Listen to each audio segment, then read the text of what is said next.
Welcome, I'm Super Zigzagoon, and in this video I will explain my journey through Pokémon Black, doing a challenge that I made up called MVPlocke. The MVPlocke follows the same rules as a Nuzlocke in the sense that if a Pokémon faints, it's considered dead and cannot be used for the rest of the run. However, an MVPlocke doesn't follow the same caption rules as a Nuzlocke, but instead 6 Pokémon are chosen before the run, and they will be the only 6 Pokémon I have during this Nuzlocke. I'm doomed. The reason why it's called an MVPlocke is because the 6 Pokemon chosen are based on my MVPs, or most viable Pokemon as it's known as, from my first 6 completed Nuzlockes. So let's introduce them. First we have Latios from my Alpha Sapphire Nuzlocke completed in 2015. My memory is hazy, but I lost a decent chunk of Pokemon during the first half of the game, including my starter. Then I got Blue Star, the Latios, and I got through the rest of the Nuzlocke without losing a single Pokemon, which is why he was awarded the MVP. Blue Star was so good I banned all legendaries in all Nuzlockes as a result. In terms of the MVPlocke, for Latios, the early game will be brutal.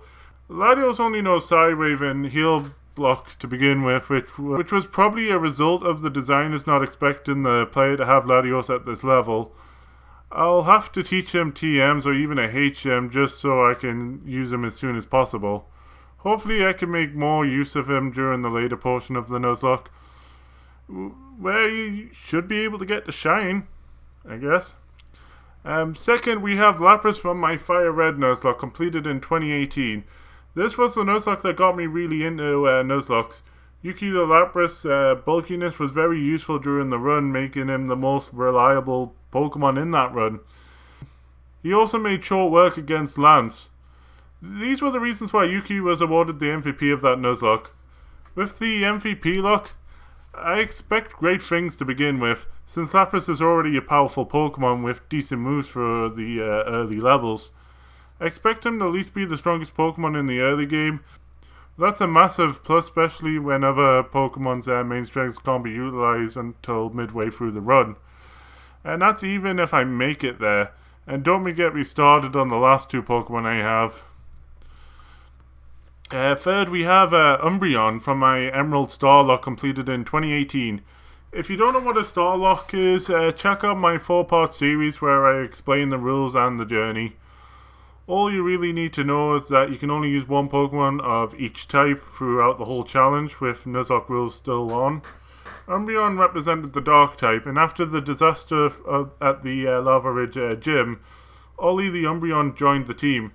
I later told Umbreon Toxic with the idea that it could heal Stole whilst letting Toxic damage knock out Pokemon for me, which worked really well thanks to Umbreon's bulkiness. Ollie became the default Pokemon for any tough battle. Use Toxic and sit back as my opponents suffer slow and painful deaths. The strategy was even used against the game's champion, who ended my standard Nuzlocke run prior to the Starlock.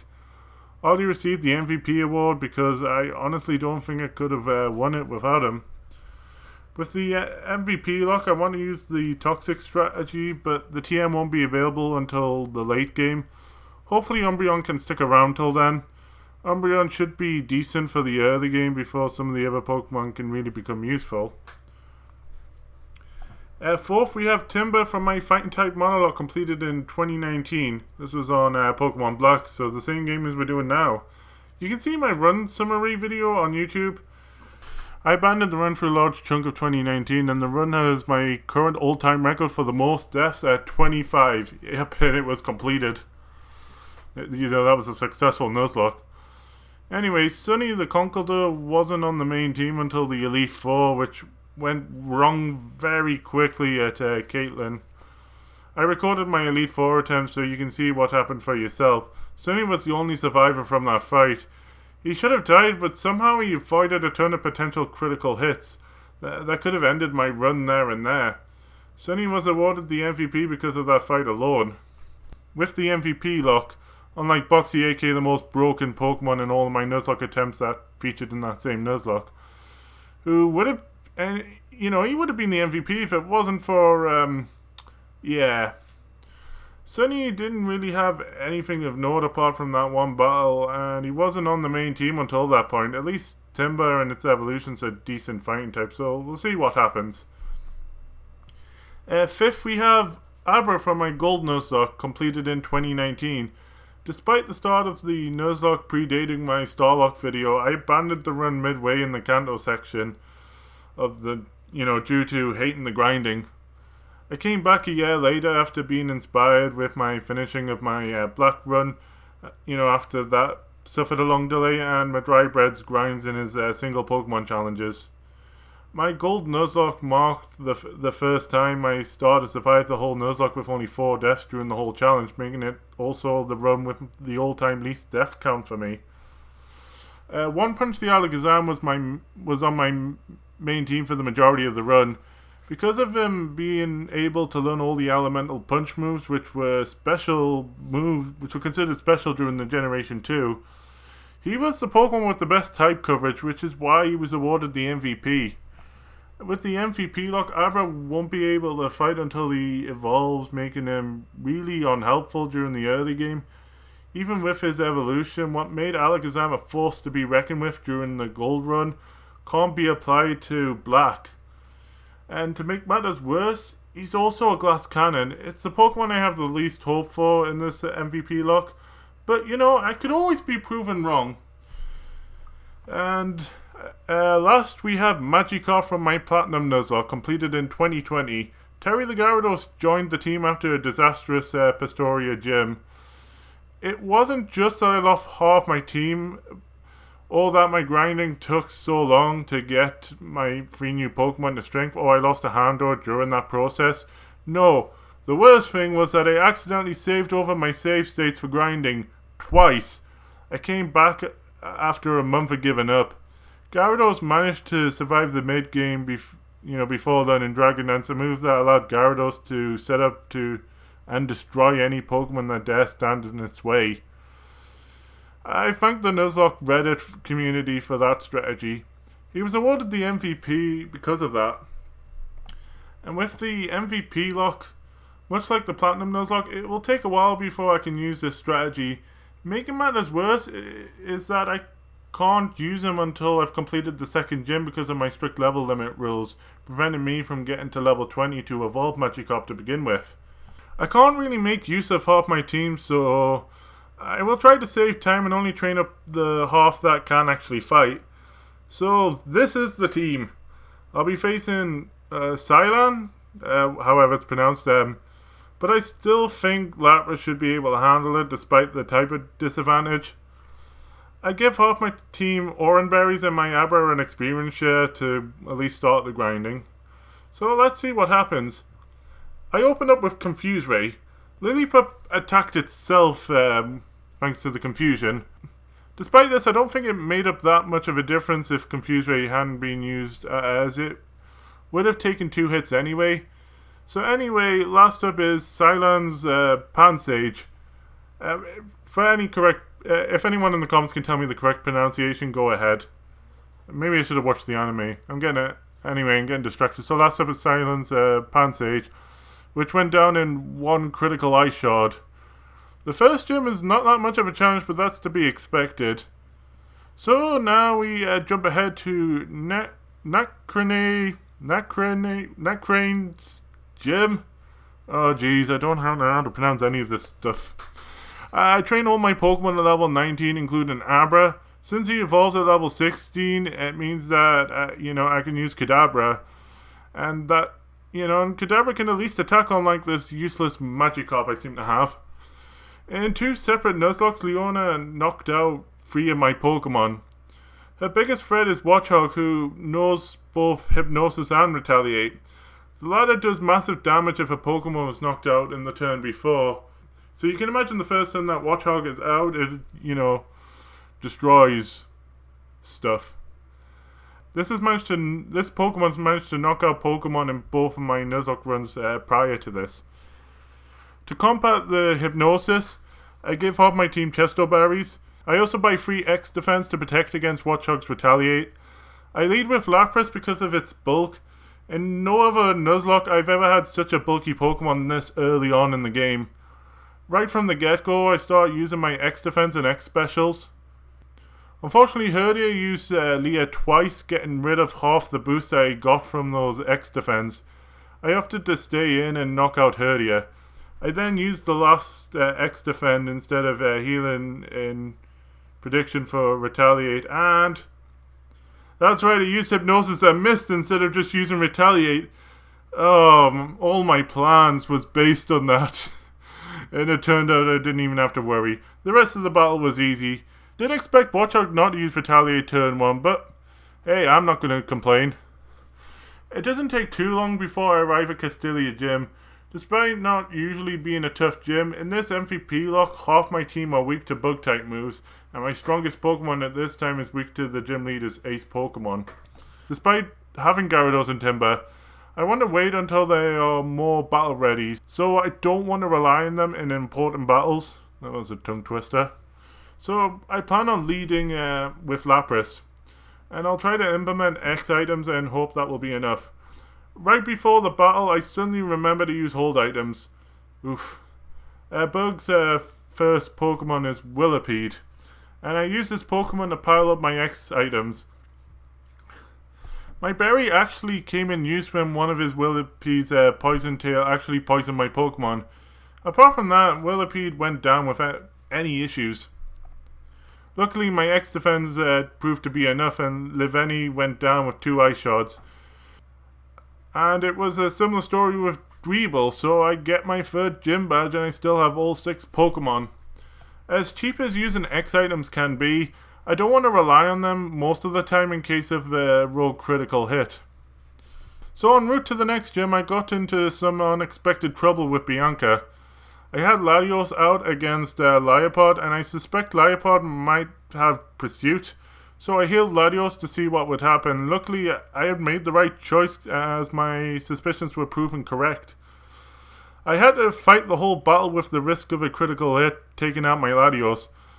Luckily, I got out of this battle alright, but it's an important reminder that despite not receiving a single death so far, it can go really bad really quickly. We move on to Nimbasa City. Last time I was here in one of my Nuzlockes, so many Pokemon died, and almost ended my Fight Monologue run, but thanks to having a much better team, I got through it without having any issues.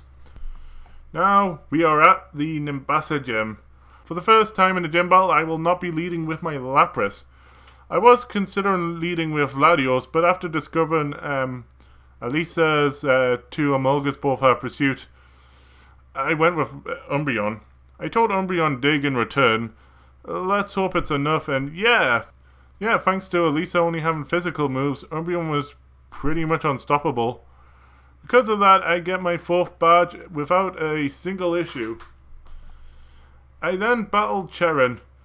I was well prepared and only struggled slightly against her Servine, but regardless, he went down with no problem. Interestingly, at this point in my fighting Nuzlocke, I was left with only 1 Pokemon. Not 1 Pokemon on the team, I mean 1 Pokemon full stop.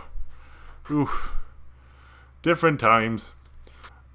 After dealing with some plasma shenanigans, I'm ready for the Driftville gym. I plan to lead with Lapras, however, Clay's strategy might force me to swap out Pokemon. Ideally, I want to take his ace out with Lapras' Perish Song, but we'll have to react to whatever the situation I find myself in.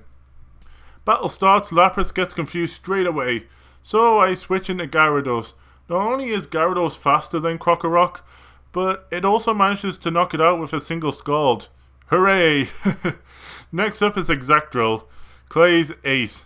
It went down in 2 Scalds. Seriously, this Pokemon obliterated my team in my first Nuzlocke of Pokemon Black, which you can see from the screenshot. Anyway, Clay's last Pokemon was Palpitoad, which I decided to use Perish Song on, since Clay can't switch into anything anymore. I switch into Latios and proceed with using Grass Knot, leading to this very odd turn where Palpitoad almost gets knocked out by Grass Knot, then by a confusion hit. Then Palpitoad heals off with an Aqua Ring before getting knocked out finally with Perish Song's count reaching 0. That was dramatic. But 5 gyms and still no deaths. I've never had that in any of my regular Nuzlockes or Nuzlocke variants. However, I can't let my guard down as this game will get harder, and a death in this Nuzlocke is more of a punishment than with any other Nuzlocke, so I've got to keep my eyes open. I make it to Mistralton Gym with all but one Pokemon. This is because Gerda died in Celestial Tower. I was facing a level 33 Stoutland and it took almost a third off of Gerda. I thought, it could survive a critical hit, but I hadn't taken into account that it might be within a critical hit damage range, and unfortunately I got unlucky.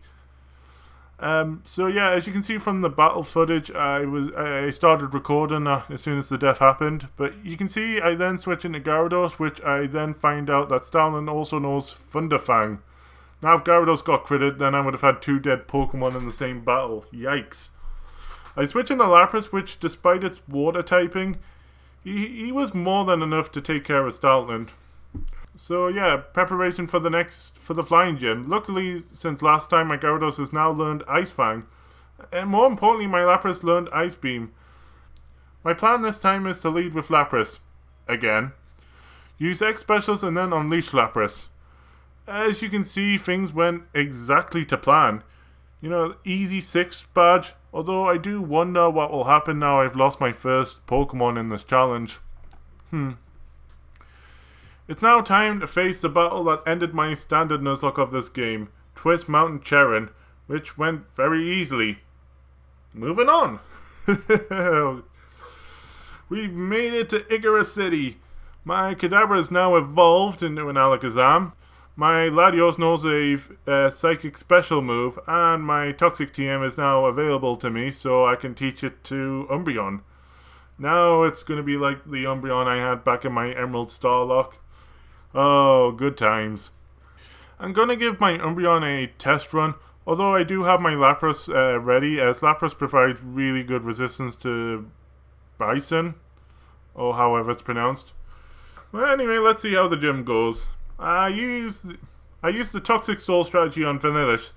This proved funny when Vanillish kept using Acid Armor since it didn't affect the toxic damage. The fool. Even though it took a long time to KO Vanillish. Bison? Oh, please tell me in the comments how that's pronounced. Bison did use all of his Hyper Potions in the process. This is one of the best aspects of the strategy as it can be used to deplete a trainer's potions. Bison's Ace came out, so I Toxic Hit and then switched to Lapras. I want Lapras out so Lapras can use Perish Song on the last Pokemon, and because of its bulkiness, of course. The strategy went as planned, and now I have 7 badges. Wow. 5 Pokemon, 7 badges. Going very well so far, but hopefully I can keep up the momentum. We finally have Umbreon in its full potential, as well as Alakazam. I'm starting to think that maybe this MVPlocke might be possible, although it's still too early to tell. The next major battle I have is Bianca on Route 8. I'll lead with Lapras and use X Specials. I want to knock out her first Pokemon Stoutland before I can stack up work up.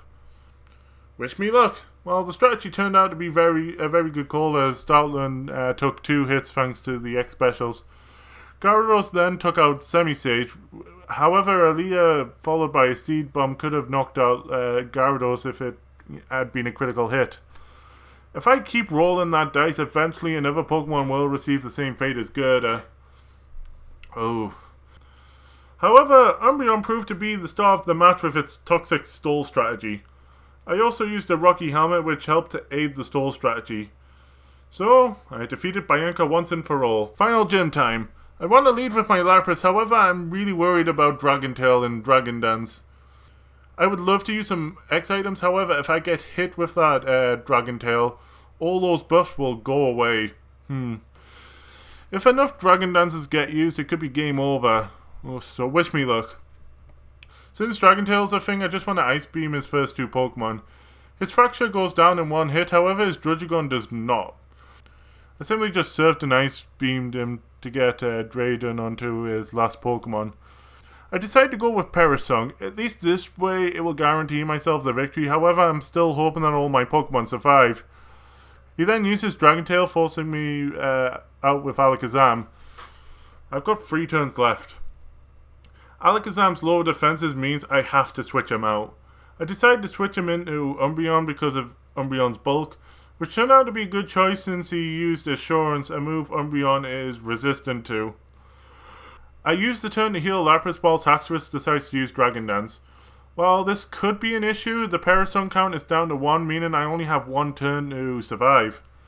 I switch into Lapras not only because he's bulky, but because of his ability Shell Armor, which prevents critical hits. The plan works, and I have the last of the 8 gym badges. I'm getting really close to Elite 4 now. Even with the cheap strategies I've pulled off, I honestly didn't think I would have almost all my team. I shouldn't celebrate too early, as I'm not there yet. We have one last Charon fight and Victory Road left. I'll show the Charon fight, but it shouldn't be too different than before. Battle starts and I decided to set up with X items on Charon's Unpheasant. I went for X defend, X special defend, and X special thinking that should be enough. I took out Unpheasant in 1 hit. I then proceed to Ice Beam Superior and it almost knocks it out. Worse, Superior used a coil, increasing his attack stat. I reckon Lapras should be able to survive a boosted Leaf Blade. Thanks to a single X special defend used earlier, my Lapras just managed to stay alive. My best Pokemon dying at this stage would have been devastating. Luckily, I was able to get rid of that Superior and sweep the rest of his team. Well, that's it. I'm about to start Victory Road. I'm going to be at the Elite 4 soon. Unless something tragic happens. Hopefully the next clip I show you will be me arriving at the end of the Victory Road in 3, 2, 1, and... There we go. I've made it, and I also caught a shiny Basculin during the interlude. I name him Chad, and he's your god now. I put him onto the team, but I won't use him. He's there for encouragement. Yeah. Anyway, I leveled my team to 50, but apart from that, I haven't made any other changes. I decided to bring out Alakazam against Marshall, the fighting specialist. Alakazam hasn't done much, so I wanted to, make it really earn its place. I recalled all of my Elite 4 Nuzlocke attempts, so we have commentary from me and my friend Jordan. So you can check that video, in the description. Hopefully I'll remember to put all those videos up, but yeah. First up, we have Fro. I used Psychic and it almost knocks it out. I would love to describe the horrors of what happened next, but I think it would be better to show you my live reaction to it. I hope Fro doesn't have Sturdy. Or that.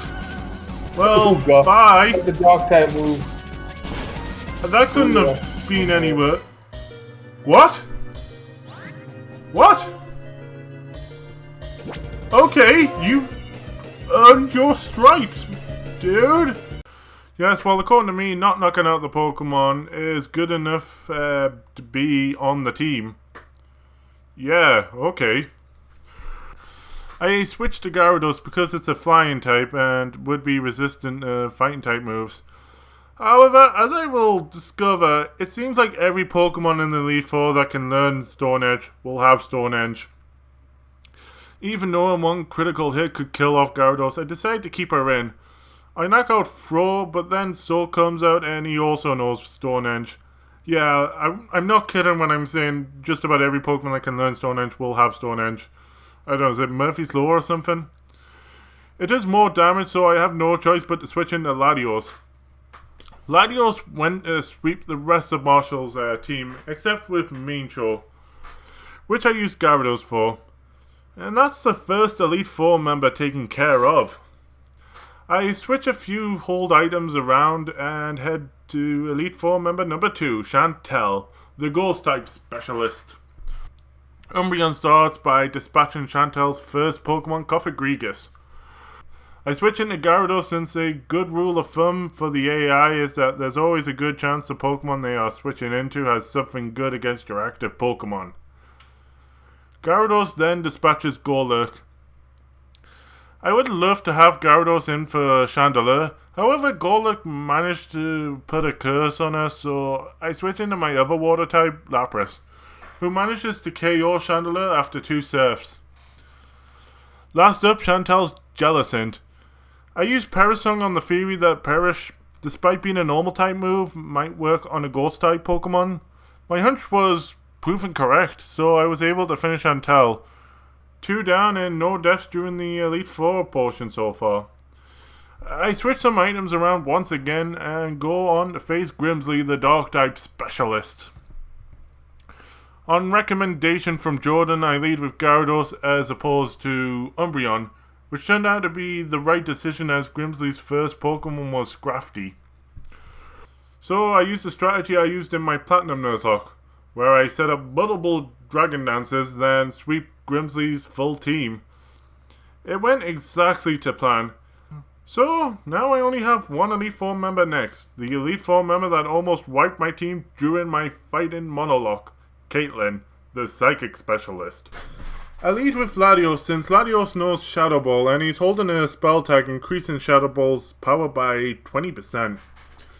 Latios is able to dispatch both Ranculus and Sigilyph. And the best part comes with Caitlyn wasting her full restores on Sigilyph, which will become very useful to me later on. However, Latios ends up having trouble against Mashana due to it having Shadow Ball. So I switch into Umbreon. Last time I faced Mashana, back during my fight in Monologue, this Pokemon almost single-handedly wiped out my entire team. So in part 1 I mentioned about Boxy the Soak dying. And this happened during this battle when I used a Toxic Sturdy heal stall strategy, but found out that Mashana had the ability Synchronize, giving Boxy poison right back at him, causing him to faint on that turn. This time with a Pokemon that can actually tank hits from that monster, I was able to defeat Mashana without any casualties. I was glad that Caitlyn wasted her full restores early in the match.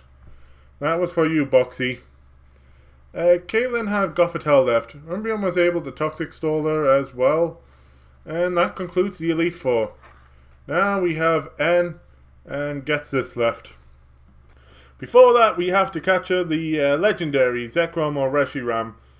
Honestly, I can't tell because I'm trying to read my script and for some odd reason I put Lapras down. Yeah. But anyway, I was unaware of this fact, despite Jordan telling me specifically that I have to catch it. That wasn't the only thing that confused me.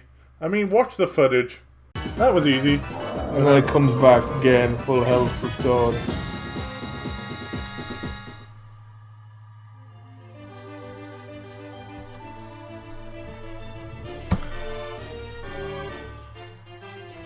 You're kidding me. I told you, you've got to catch it. It seemed like a nightmare. I hadn't stocked up on Pokeballs considering I didn't think I needed them. On the account that the challenge's rules, you know. And I used my Master Ball on Chad. I mean, it wasn't a Master Ball wasted in my opinion, but luckily for me, it appears that the Zekrom or Reshiram, or Lapras is, its catch rate was lowered down for the, to help, so yeah, so now we can just move on to N. His Zekrom was up first. Oh, so it was Reshiram. Oh, okay. So anyway, Zekrom is up first. Luckily, my Umbreon's Toxic Stall strategy was enough. Although there were times I was putting Umbreon in critical knockout range. After Zekrom was knocked out, N brought out his Zoroark. I was lucky that my Umbreon used Dig the previous turn, which allowed me to find out that Klinklang had Focus Blast. And not only that, but it wasn't actually Klinklang, but Zoroark. I switched into Gyarados to Dragon Dance and then sweep the rest of his team. It went according to plan, knocking out Zoroark, the real Klinklang. But once again, I will switch to a live recording just to show you what happens next. Okay. Goodbye. It will be interesting to see. We're dead. Oh. Oh yes, we beat the rocket. It was cool. Really noted. Oh, we have a death. Yep. Not only does Coracoaster survive by the smallest of margins, but it uses a critical stored engine return. So, for the second time in the run, we have a death. Oof. Luckily, Latios was able to take care of Coracoaster. Lapras then took care of Vanillix. Then Umbreon took care of Archops, with a little thanks to Archops missing Stonehenge a lot. I guess I got lucky there. And with that, we just have one trainer left in the entirety of the MVPlocke. Only Gessis stands between the completion of the world's first ever MVPlocke. You know, that's the great thing about inventing challenges or games, is that you can claim to be the best at the world in it, since you're the only person that's actually played it or attempted it. So yeah, only 4 Pokemon against his 6. Let's see what happens. I start with Umbreon, which works in my favour as Gessis' first Pokemon is Cofagrigus. So my Umbreon was able to make short work of it. Cofagrigus didn't hardly know anything that could affect my Umbreon. Maybe I should have used a turn of X items on Umbreon and allowed Umbreon to sweep. Nevertheless, I knock Cofagrigus out and Gessis brings out Hydreigon, the highest level Pokemon in the entire challenge. I keep Umbreon out to Toxic Stall, however I risk the potential KO from Hydreigon's Focus Blast. Luckily Hydreigon's first Focus Blast misses, which allows me to form a strategy. I would use an X Special Defend to try to survive a Focus Blast if it happens. So this will increase the damage from Toxic, as I'm stalling. I would then switch into Latios, assuming he'll use Focus Blast, which shouldn't do that much to Latios further in the stalling. Afterwards, I could finish him off with a Dragon Pulse. I was able to pull off the strategy, however, Latios almost got knocked out when Hydreigon used Dragon Dance. Luckily, I was able to dispatch Hydreigon, and next, we have Bishop. Bishop? Pronunciations in the comments. Come on, I want to see all those pronunciations. Make them up as far as I care. I switch into Lapras since Latios is weak to Dark-type moves. Unfortunately, like I said earlier in this video. However, as I will discover, it seems like every Pokemon in the Elite Four that can learn Stone Edge will have Stone Edge. This fact almost KO'd Lapras. Luckily, because Lapras has Shell Armor, I was able to reliably not just deal with Bishop, but also heal up Latios and Umbreon. So, when it came time to face Gessis Buffalant, my team was pretty much back to full health. Since Buffalant is up, I switch into Umbreon thanks to its bulk, but because Umbreon has Rocky Helmet and Buffalant uses Recall moves, which means that my Toxic Soul strategy is even more effective. Now with Buffalant down, we have Gessis' second to last Pokemon, Seismitoad. I decided to keep Umbreon in, however once Seismitoad used Rain Dance, I got the idea to get Lapras out. Not only would Lapras be strong against Seismitoad, but Lapras' Surf would have a nice boost thanks to the rain. That reminded me of my winning move in my Fire Red Nuzlocke when Poliwrath finished off my rival's Arcanine with a rain boosted Surf. Ah, good times. Also a video in the description, if I remember. Now I'm on to my last Pokemon of my MVPlocke. The only thing that stands between this challenge that's taken me a month and a half to get to this very point. At first, I tried to take him out with Latios, but after a defense drop from a crunch, I had to switch into another Pokemon, which was Umbreon. Umbreon then used its coveted Toxic Soul strategy. Then it happened. Electros sealed the deal with a Wild Charge at low health with poison damage. Well, it wasn't me that finished Gessis' last Pokemon off. It was Gessis. And that finishes the challenge. Wow, with that challenge done and over with, it's now time to reflect on it. The challenge wasn't nearly as difficult as I thought it would be, although I have got better at Nuzlocke and Pokemon Black at this point. This was my third time with Pokemon Black Nuzlockes. I also think that using X items a lot and looking up fights beforehand made a big difference. And I'm fully aware how tough it can be if I gotten a critical hit, at the wrong time. The biggest advantage with the MVPlocke is that it successfully serves as a celebration of previously completed nuzlockes, which was the main aim of the challenge. Most of the Pokemon I used felt like the original counterparts. It's funny seeing how broken Lapras and Umbreon could get at times. The big disadvantage, however, is the omission of being able to form up a new unexpected team. I think this is one of the best elements of nuzlockes.